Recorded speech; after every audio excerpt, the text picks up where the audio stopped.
The medical transport ship drifted through space like a wounded bird. Its white hull was marked with red crosses, the universal symbol that should have protected it from attack. But the Zephyrian Empire cared nothing for such human customs. Their massive warships surrounded the tiny vessel like wolves circling a lamb. Dr. Marcus Kane sat quietly in the cargo hold, his hand steady as he bandaged the arm of a young soldier. The boy couldn't be more than 19, fresh out of basic training when the Battle of Kepler Station erupted around him. Now he lay on a stretcher, his face pale from blood loss and fear. "Am I going to die, Doc?" the soldier whispered. Marcus looked into the boy's eyes and gave him the same calm smile he had given hundreds of wounded soldiers before. "Not today, son. Just keep breathing for me." The ship shuddered as the Zephyrian tractor beams locked onto their hull.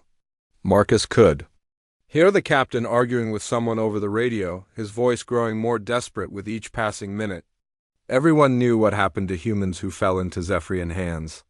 The aliens had been at war with Earth's colonies for 3 years now, and they showed no mercy to prisoners.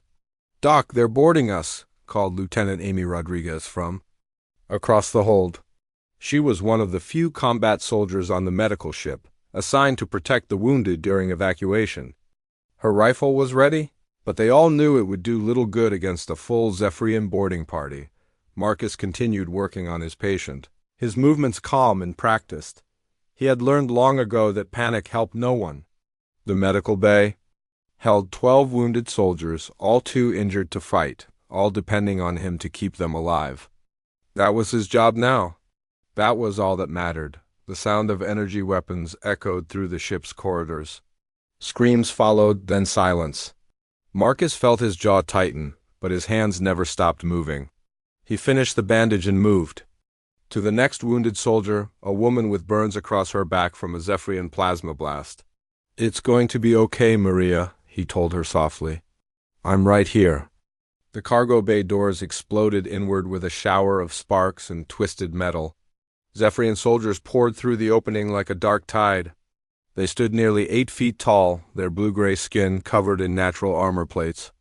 Their 4 arms each held a different weapon, and their large black eyes showed no emotion as they surveyed the wounded humans.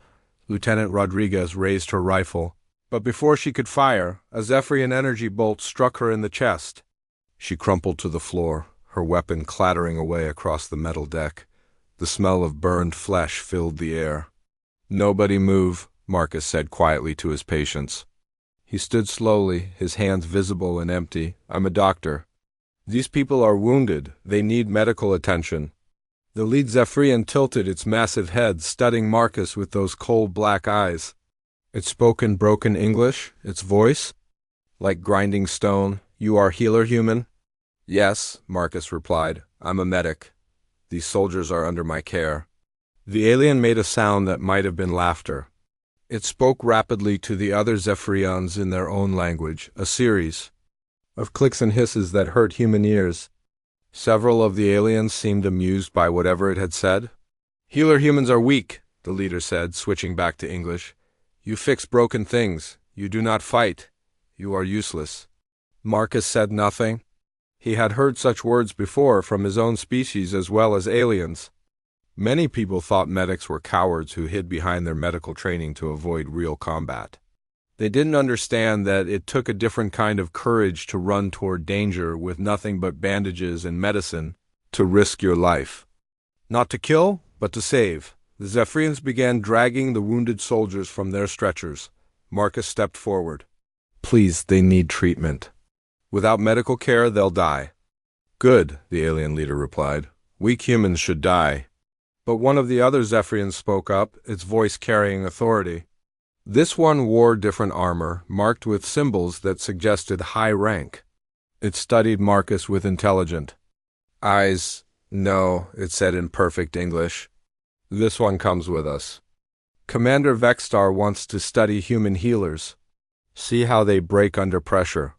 Marcus felt a chill run down his spine, but he kept his expression calm. "What about my patients?" The high-ranking Zephyrian made a dismissive gesture. "They are wounded. They serve no purpose. We will leave them to die slowly. Then let me stay with them, Marcus said. A doctor's place is with the wounded. This time, the alien's laughter was unmistakable. How noble, how typically human. You think your weakness is strength. Commander Vexstar will enjoy showing you the truth. The Zephyrians bound Marcus's hands with energy shackles that burned his wrists whenever he tried to move them. They dragged him from the cargo bay, past the bodies of the transport crew and the few soldiers who had tried to resist. As they reached the airlock, Marcus heard the sound of the medical bay being sealed off. His patients would die slowly in the darkness, alone and afraid. The Zephyrian command ship was a monument to their empire's power. Its corridors stretched for miles, filled with the sounds of marching feet and alien voices. Thousands of prisoners from dozens of different species were held in its detention levels. Marcus saw humans, but also creatures he didn't recognize, all bearing the marks of Zephyrian cruelty. They brought him to a holding area where other human prisoners sat in small cells. Most looked broken, their eyes empty of hope. A few still showed defiance, but even they seemed worn down by captivity. Marcus was pushed into an empty cell, the energy bars humming to life behind him. Hours passed. Marcus used the time to check on the other prisoners, offering what comfort he could through the bars. A woman in the next cell had a broken arm that was healing badly. A man across the corridor showed signs of infection from an untreated wound. Marcus wished he had his medical supplies, but he could at least offer advice and encouragement. "Don't bother, Doc," said an older prisoner, a man who wore the uniform of a cargo pilot. "They don't care if we live or die. Most of us won't see home again." "Everyone deserves medical care," Marcus replied quietly. "It's what separates us from them." The pilot laughed bitterly. "Pretty words, but words won't stop what's coming. They're going to break us down one by one until there's nothing left." Before Marcus could reply, the energy bars of his cell flickered off. Two Zephyrian guards stood in the opening, their weapons trained on him. Behind them stood the high-ranking officer from the transport ship. "I am Sub-Commander Crystal," the alien said. "Commander Vexstar wishes to see you now. He has something special planned for the human healer." Marcus stood slowly, his muscles stiff from sitting on the cold metal floor. "And what would that be?" Crystal's expression might have been a smile on a human face. On a Zephyrian, it looked like a predator baring its teeth. "You will see soon enough. Commander Vexstar believes that human healers are the weakest of your species. He wants to test this theory." They led Marcus through more corridors, deeper, into the ship's bowels. The air grew warmer, and a strange smell filled the passages, something wild and dangerous, like a zoo after feeding time. Other Zephyrians gathered to watch as they passed, their black eyes following Marcus with curiosity and anticipation. Finally, they stopped before a massive door marked with symbols that even Marcus recognized as warnings. The sound that came from beyond the door made his blood run cold. It was like nothing he had ever heard, part roar, part scream, part something else entirely. "Commander Vexstar has a pet," Crystal explained, his voice filled with cruel amusement. "A creature from the world of Drakmor, very fierce, very hungry. It has killed 17 prisoners so far. The commander believes it will enjoy meeting a soft human healer." The massive door began to slide open, revealing darkness beyond. The smell that poured out was overwhelming, blood, fear, and something ancient and predatory. From within the darkness came a sound like breathing, but deeper and more powerful than any lungs Marcus had ever heard. "Welcome to your new home, human," Crystal said as the guards shoved Marcus toward the opening. "Try to live long enough to amuse us." The door slammed shut behind him, leaving Marcus alone in the darkness with whatever nightmare the Zephyrians had prepared for him. The darkness was complete. Marcus stood perfectly still, his back against the cold metal door, listening to the sounds that filled the cell. The breathing was massive, each inhale and exhale like wind through a cave. Somewhere in the blackness, something huge was moving. His eyes slowly adjusted to the dim light that leaked through small vents near the ceiling. The cell was enormous, at least 50 feet across and 30 feet high. The walls were made of reinforced metal, scarred with deep gouges that looked like claw marks. Dark stains covered the floor, and Marcus tried not to think about what they might be. Then he saw it. The creature crouched in the far corner like a mountain of shadow and scales. It had to be 18 feet tall even while sitting down. Its body was built like a dragon from old Earth stories, but more real and terrible than any myth. Black scales covered its hide like armor, each one the size of Marcus's hand. 4 powerful legs ended in claws that could tear through steel. Its neck was long and serpentine, supporting a head filled with teeth like sword blades, but what struck Marcus most were the creature's eyes. They glowed with a dim red light in the darkness, and they held an intelligence that was unmistakably aware. This was no mindless beast. This was a thinking being, trapped and angry and dangerous. The creature watched him with those burning eyes, but it didn't attack. It just sat there, breathing heavily, studying the small human who had been thrown into its prison. Marcus could see the tension in its massive frame, coiled muscles ready to strike, but something held it back. "Hello," Marcus said quietly, his voice barely above a whisper. "I'm not here to hurt you." The creature's head tilted slightly like a dog hearing an unexpected sound. It made no move to respond, but its eyes never left Marcus's face. Marcus took a small step forward, then stopped when the creature's lips pulled back to reveal rows of deadly teeth. "Easy," he said, using the same calm tone he used with frightened patience. "I'm a doctor. I help people." Minutes passed in silence. Marcus remained still, letting the creature get used to his presence. He had dealt with wild animals before during his time in the field. The key was patience and respect. Never show fear, never make sudden movements, and always remember that even the most dangerous predator could be reasoned with if you understood what it needed. As his eyes grew more accustomed to the dim light, Marcus began to notice details that worried him. The creature's breathing was labored, not just from size but from something else. Its left side sagged slightly, and dark fluid stained the scales along its flanks. When it shifted position, Marcus heard a soft sound of pain. The dragon-like being was hurt. "You're injured," Marcus said softly. "Those wounds look infected." The creature's eyes flared brighter for a moment, and it made a sound deep in its chest that might have been a growl or might have been something else entirely. But it didn't attack.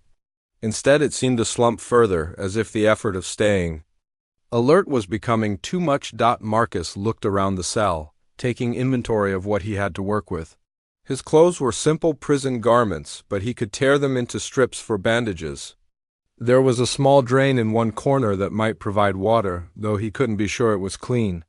The creature's food and water bowls sat near the opposite wall, both nearly empty. "When did they last feed you?" Marcus asked, though he didn't expect an answer. "Or clean your wounds?" The creature's head lifted slightly, and for the first time, it made a sound that wasn't threatening. It was low and mournful, almost like a whimper.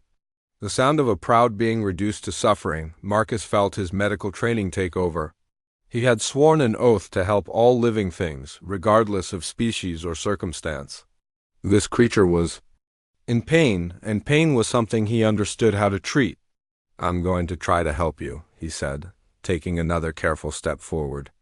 "I know we just met, and I know you have no reason to trust me, but you're hurt, and I'm a healer." "It's what I do." The creature watched him approach, its massive body tense with uncertainty. When Marcus was about 10 feet away, it let out a warning growl that shook the metal walls. Marcus stopped immediately. "Okay," he said calmly. "I'll stay here for now. But I can see your wounds from here, and they're bad. Without treatment, infection will spread. You could die." For a long moment, they stared at each other across the dim cell. Then the creature did something unexpected. It spoke. The voice was deep and rough like grinding stone, but the words were clear. "Why?" Marcus blinked in surprise. The creature could talk. More than that, it spoke English, though with an accent he couldn't place. "Why what? Why help?" the creature asked. Its red eyes burned with suspicion and something that might have been hope. "You are prey. I am predator. Guards expect you to die. Because you're in pain. Marcus replied simply. And because helping people is who I am, it doesn't matter what species you are or what you've done. If you're hurt, I want to make it better. The creature's head tilted again, as if Marcus had said something incomprehensible. You are human. Humans fear us. Humans run from us. Some do, Marcus agreed. But I'm a doctor. I've seen every kind of injury and illness you can imagine. Fear doesn't help my patients, so I learned to put it aside. You are not afraid? The creature asked. Marcus considered the question honestly. I'm scared, he admitted. You're bigger and stronger than me, and those teeth could cut me in half. But I'm more concerned about your wounds than I am about my safety. The creature stared at him for a long time, its breathing the only sound in the cell. Then slowly it began to speak again. I am called Rothgon, it said. I was Drachmuth the Flame Singer before they took me. I was healer warrior of my people. Now I am just beast in cage. What happened to you? Marcus asked gently. Zephyrians came to my world 3 seasons ago, Rothgon replied, his voice heavy with old pain. They wanted our fire crystals for their weapons. We fought them. I led many battles. But they had ships, and we had only courage. They killed my clan, burned my village, took me as prize. I'm sorry, Marcus said, and meant it. That must have been terrible. Rothgon's eyes flared with surprise. You feel sorrow for enemy? You're not my enemy, Marcus replied. You're a prisoner just like me. We're both victims of the same people who destroyed your home and captured my ship. Your ship was destroyed? Rothgon asked. Marcus nodded. Medical transport? I was evacuating wounded soldiers from a battle. The Zephyrians didn't care about the red cross on our hull. They took me and left my patients to die. For the first time since Marcus had entered the cell, Rothgon moved. The massive dragon creature shifted his position, wincing as the movement aggravated his wounds. But he turned slightly toward Marcus, no longer keeping his full attention. On watching for attacks, you heal warriors? Rothgon asked. Yes, soldiers, civilians, anyone who needs help. That's what medics do. On my world, healer warriors are honored above all others, Rothgon said quietly. They fight when they must, heal when they can. Most sacred calling among my people. It sounds like we have something in common then, Marcus said. Rothgon was quiet for several minutes, his red eyes studying Marcus with new interest. Then he made a decision that surprised them both. You may approach, he said. But slowly. My body remembers pain even when my mind chooses trust. Marcus moved forward one careful step at a time. As he got closer, he could see the full extent of Rothgon's injuries. Deep gashes ran along the creature's left side, poorly healed and showing signs of serious infection. Burns covered parts of his hide where energy weapons had struck him. His left wing, folded against his back, hung at an odd angle that suggested broken bones. How long have you had these wounds? Marcus asked, stopping just out of reach of those powerful claws. Since capture, Rothgon replied. They do not care if I heal. They want me weak enough to control, strong enough to kill their enemies? The infection is spreading, Marcus observed. Without treatment, it could kill you within days. But perhaps that would be mercy, Rothgon said sadly. No, Marcus said firmly. Life is always worth fighting for. Even here, even like this, you still have value. You still matter. Rothgon stared at him with those burning eyes, and Marcus saw something shift in their depths. The suspicion remained, but alongside it grew something else. Something that might have been the beginning of trust. What is your name, human healer? Rothgon asked. Marcus Kane, but most people just call me Doc. Doc Kane, Rothgon repeated, tasting the name. Will you truly try to heal me, even knowing what I am? I will, Marcus promised. But I'll need you to trust me. Some of this is going to hurt before it gets better. Rothgon closed his eyes for a moment, then opened them again with what might have been resolve. I have known only pain for 3 seasons. At least your pain comes with hope of healing. Marcus began tearing strips from his prison uniform, fashioning crude bandages and cleaning cloths. The work would be difficult without proper medical supplies, but he had learned to improvise. during his years in combat zones. The most important thing was to stop the infection from spreading further. "This might sting," he warned as he approached the worst of the wounds. "I am Drakmorian," Rathgan replied with a hint of pride. "We are born in fire. Your gentle touch will not harm me." As Marcus began to clean the infected wounds, he felt the huge creature tremble slightly under his hands. 3 days passed in the darkness of the cell. Marcus had settled into a routine of caring for Rathgan's wounds, using strips torn from his prison clothes and water from the small drain in the corner. The infection was slowly clearing up, though. The process was painful for both of them. Rathgan had begun to trust Marcus enough to let him work freely. The massive dragon creature would lie still while Marcus cleaned his wounds, only occasionally letting out a low rumble when the pain became too much. In return, Rathgan shared his food rations with Marcus, though the portions were barely enough for one being, let alone two. "Your people," Marcus said as he worked on a particularly deep gash along Rathgan's flank. "Tell me about them." Rathgan's red eyes looked distant, remembering better times. "Drakmorians are old race? We have lived among fire mountains for thousands of years. We are healers and warriors both. When someone is hurt, we heal. When someone threatens our family, we fight." "Sounds like a good way to live," Marcus said, carefully cleaning around the edges of the wound. "It was," Rathgan replied sadly. "Before the metal ships came from sky, before they wanted our crystals, before everything burned." Marcus had learned that the fire crystals were natural formations on Rathgan's homeworld, formed in the hearts of volcanoes over centuries. They stored massive amounts of energy and were perfect for powering the Zephyrian war machine. The aliens had demanded the crystals as tribute. When the Drakmorians refused, war followed. "How many of your people survived?" Marcus asked gently. "Few," Rathgan said, his voice barely above a whisper. "Maybe some escaped to deep caves. Maybe some hide in far mountains. I do not know. I was taken during last battle when I tried to protect the younglings." Marcus finished bandaging the wound and sat back against the wall. "You did what you could. That's all anyone can do." "Did I?" Rathgan asked, turning his great head toward Marcus. "I was strongest of my clan. I was their protector, and I failed them all." "You survived," Marcus pointed out. "That means you can still make a difference. Your people's story doesn't end with you, but it continues through you." Rathgan considered this for a long moment. "You speak wisdom for such a small creature. How do you know these things?" Marcus was quiet, thinking about his own losses. "I've seen a lot of good people die. Soldiers, civilians, children. At first, I thought I was failing them too. But then I realized that every life I saved meant something. Every person who went home to their family made the world a little better." "You have family, Doc Kane?" "Had," Marcus corrected softly. "My wife died in a Zephyrian attack on our colony 3 years ago.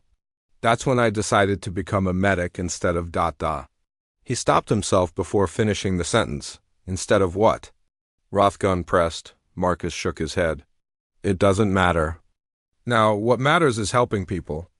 Before Rathgan could ask more questions, the sound of approaching footsteps echoed through the corridor outside their cell. Heavy Zephyrian boots mixed with the lighter steps of other aliens. Marcus quickly gathered up the makeshift bandages and moved away from Rathgan, who immediately shifted back into his threatening posture. The massive door slid open with a hiss of hydraulics. Commander Vexstar stepped into the cell, flanked by 6 guards and Sub-Commander Crixtal. The Zephyrian leader was even more imposing than Marcus remembered, nearly 9 feet tall with scars covering his blue-gray skin. His 4 arms each held a different weapon, and his black eyes showed nothing but cold calculation. "Remarkable," Vexstar said in perfect English, his voice like grinding metal. 3 days, and the human still lives. This is unexpected." He walked closer to where Marcus sat against the wall, his guards keeping their weapons trained on Rathgan. The dragon creature had gone completely still, but Marcus could feel the tension radiating from his massive frame. "Tell me, human," Vexstar continued, "how does it feel to know you will die slowly? Does the fear make you weak? Do you beg for mercy in your dreams? I don't dream much anymore, Marcus replied calmly. Too busy staying alive. Vexstar made a sound that might have been laughter. Staying alive. Yes, I can see that you have been ... resourceful, but this only delays the inevitable. Rathkin will eventually tire of your presence. When he does, he will kill you as he has killed all the others. Marcus glanced at Rathgon, who was watching the exchange with burning red eyes. Maybe, or maybe we'll just keep each other company until you get bored with this game. Game? Vexstar's voice rose dangerously. This is no game, human. This is science. I am studying the breaking point of different species. Humans claim to be compassionate, peaceful. I want to see how long that lasts when faced with certain death. And what have you learned so far? Marcus asked. Vexstar stepped closer, his breath hot on Marcus's face. That humans are weak. That your compassion is just fear dressed up in pretty words. That when pushed to the edge, you become just as savage as any predator. Is that what happened to the others? Oh yes, Vexstar said with satisfaction. Soldiers mostly. They started brave, but fear broke them down. By the end, they were fighting Rathgun with their bare hands, screaming and clawing like animals. Very educational. Marcus felt a chill run down his spine, but he kept his expression neutral. And, you think the same thing will happen to me? I know it will, Vexstar replied. You may last longer than the others because you are a healer trained to hide your true nature. But eventually the facade will crack. You will show me what humans really are beneath all that false nobility. Crystal stepped forward and whispered something in the commander's ear. Vexstar's expression changed, becoming more interested and cruel. My sub-commander reminds me why I came here today, Vexstar said. We have been monitoring your conversations with our translator devices. Very touching, this bond you think you have formed with our beast, but I have a better use for both of you. He gestured to his guards, who raised their weapons higher. Tomorrow, we will be hosting games for the entertainment of our crew. Gladiatorial combat between different species. The winner gets better food and living conditions. The loser dies. Marcus felt his stomach drop. You want us to fight each other? Not you, human. Vexstar laughed. You would die in seconds. No, I want Rathkin to fight. But here is the interesting part. If he refuses to participate, if he will not fight for our entertainment, then we will execute you slowly while he watches. Rathkin let out a roar that shook the entire cell. His massive frame uncoiled like a spring, and for a moment Marcus thought the dragon creature would attack despite the weapons pointed at him. But Rathgun controlled himself, settling back. With visible effort, you see, Vexstar said with satisfaction.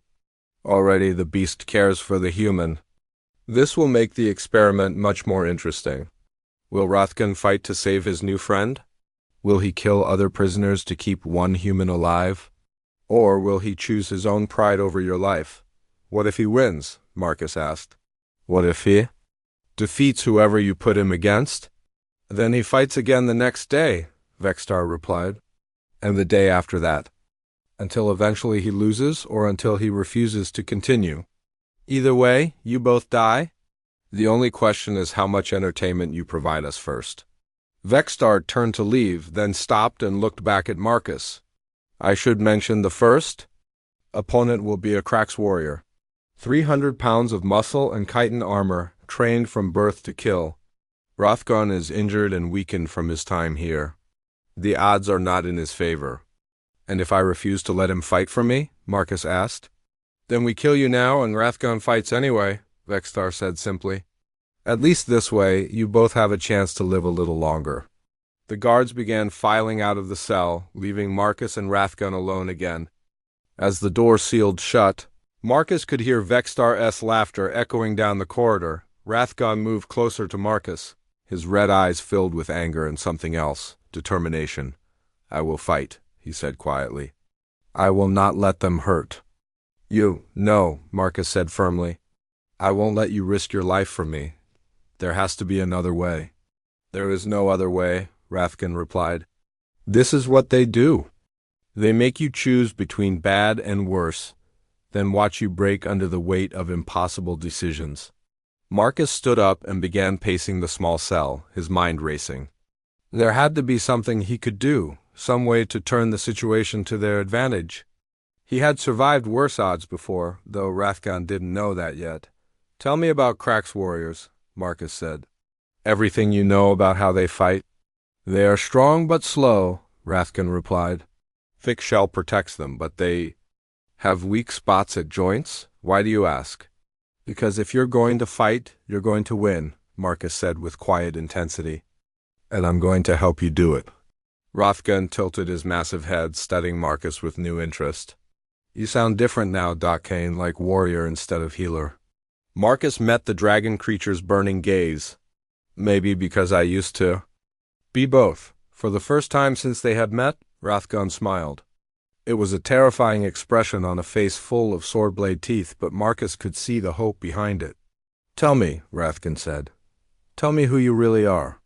Marcus sat down next to his unlikely friend and began to speak. Outside their cell, the Zephyrians planned their entertainment, not knowing that they had just made their first real mistake. Marcus sat quietly next to Rathgon in the dim cell, his hands folded in his lap. The dragon creature waited patiently for him to speak, red eyes glowing with curiosity and something that might have been hope. "My full name is Marcus Kane," he began slowly. "But before I became a medic, I was Staff Sergeant Kane of the 3rd Marine Special Operations Unit.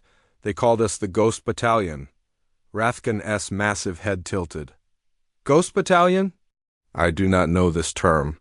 We were the ones they sent when regular soldiers couldn't get the job done," Marcus explained. "Deep behind enemy lines, impossible missions, suicide runs. For 8 years, I killed people for the greater good. I was very good at it. What changed?" Rathgon asked quietly. Marcus was silent for a long moment, remembering the Proxima Rebellion. A group of Earth colonies tried to break away from the Federation.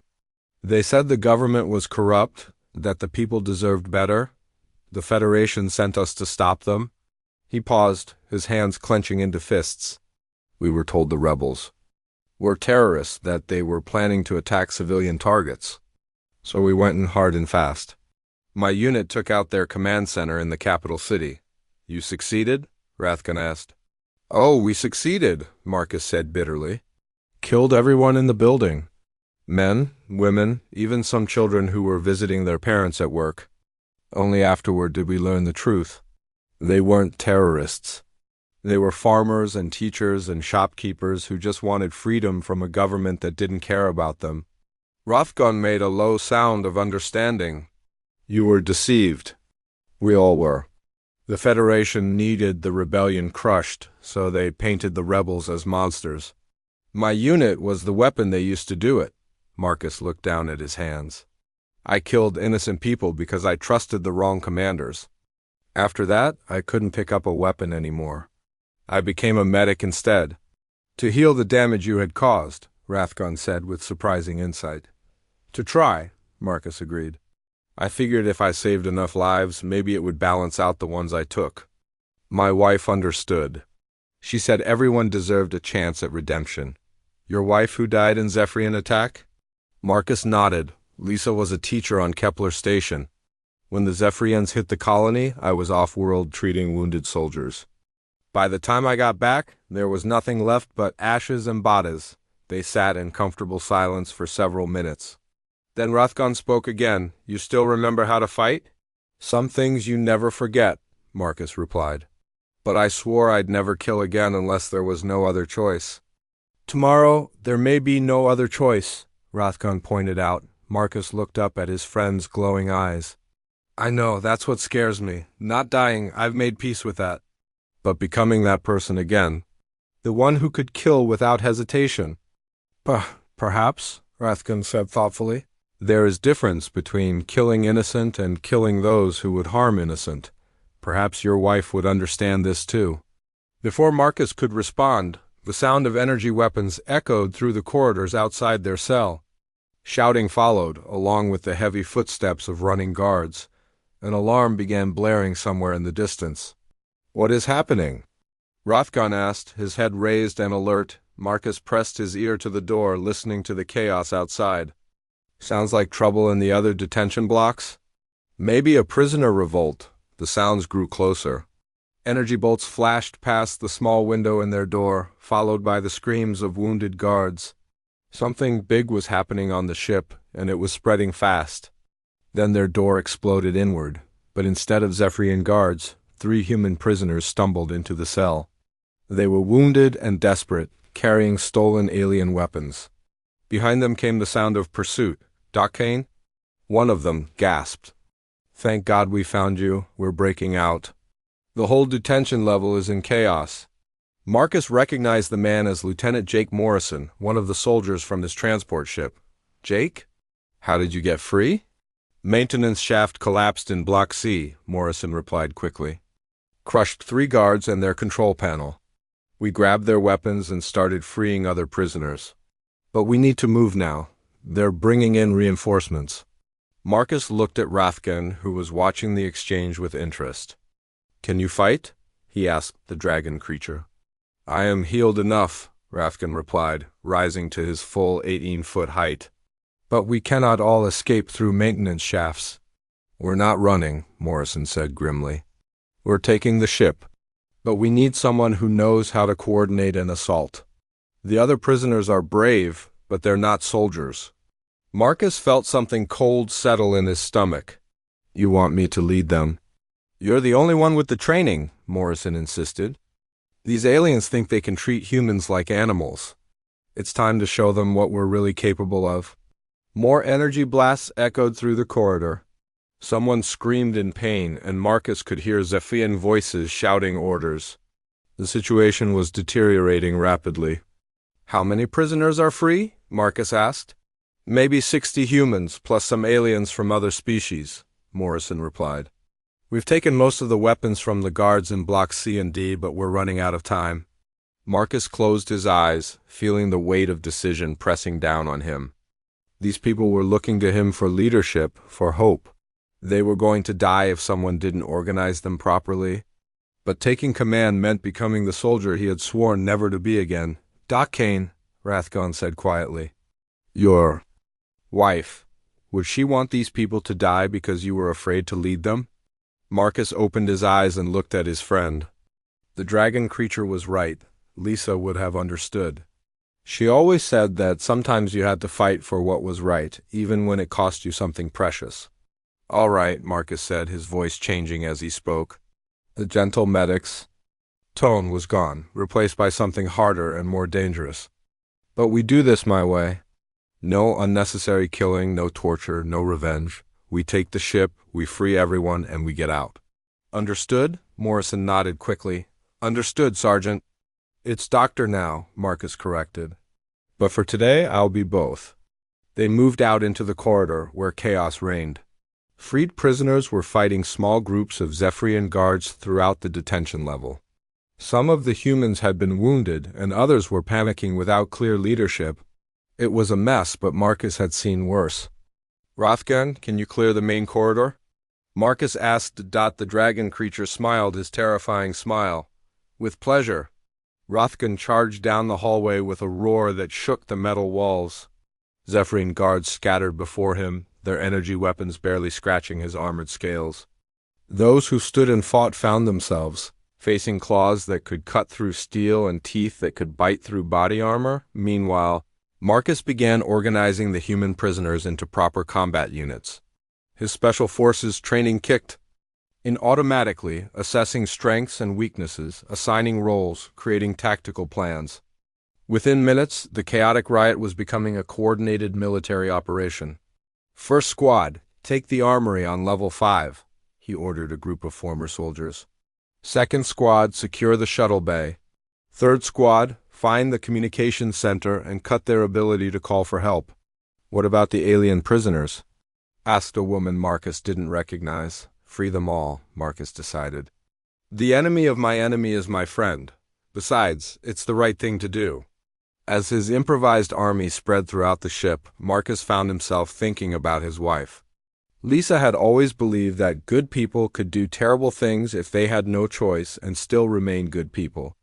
The key was remembering why you were fighting. The Zephyrians had made one crucial mistake. They thought humans were weak because they showed compassion. They didn't understand that sometimes compassion required strength. Sometimes protecting the innocent meant becoming dangerous yourself. A group of Zephyrian guards rounded the corner, weapons raised. Marcus didn't hesitate. His body moved with the fluid precision of years of special forces training. He disarmed the first guard with a move that broke 3 of the aliens' arms. The second guard's weapon was turned against the third. Before anyone could react, it was over in seconds. Morrison stared at Marcus with new respect and a little fear. "Damn, Doc, where did that come from?" "From someone who swore to protect people," Marcus replied quietly. "By any means necessary." As they moved deeper into the ship, freeing more prisoners and taking more weapons, Marcus felt the familiar cold focus of combat settling over him. He had hoped never to feel it again. But if it meant keeping these people alive, if it meant stopping the Zephyrians from hurting anyone else, then he would bear that burden. Behind him, Rathgun fought with the fury of someone who had seen his entire world burn. Together, the medic and the dragon carved a path through their captors. Leaving a trail of stunned and defeated enemies in their wake, the Zephyrians had wanted to see what humans were really like when pushed to the edge. Now they were about to find out. And they were not going to like the answer. The prison ship shook as explosions rocked the upper levels. Marcus and his improvised army had taken control of the detention blocks, the armory, and the shuttle bay. Now they were fighting their way toward the bridge, freeing every prisoner. They found along the way. Marcus moved through the corridors like a ghost from his old unit's name. His medical training had made him intimately familiar with anatomy, and his special forces background had taught him exactly how to use that knowledge. In combat, Zephyrian guards fell before him with surgical precision. Disabled but not killed unless absolutely necessary, Rathgun stayed close beside him, the dragon creature's massive form clearing paths through groups of enemies. Together they had become an unstoppable force, the humans' tactical brilliance, combined with the aliens' raw power. "Communications center secured," came Morrison's voice through the stolen Zephyrian radio. "They can't call for backup anymore." "Good," Marcus replied, ducking under a burst of energy fire. "What's the status on the shuttle bay?" "Under our control," reported another voice. "But Doc, we've got a problem. These shuttles won't get us far. We need a real ship." Marcus had been thinking the same thing. "We're taking this one." "How many prisoners have we freed total?" "Over 200, Morrison answered. "Humans, Drekmorians, Veltans, even some species I don't recognize. They're all fighting alongside us now." Marcus smiled grimly.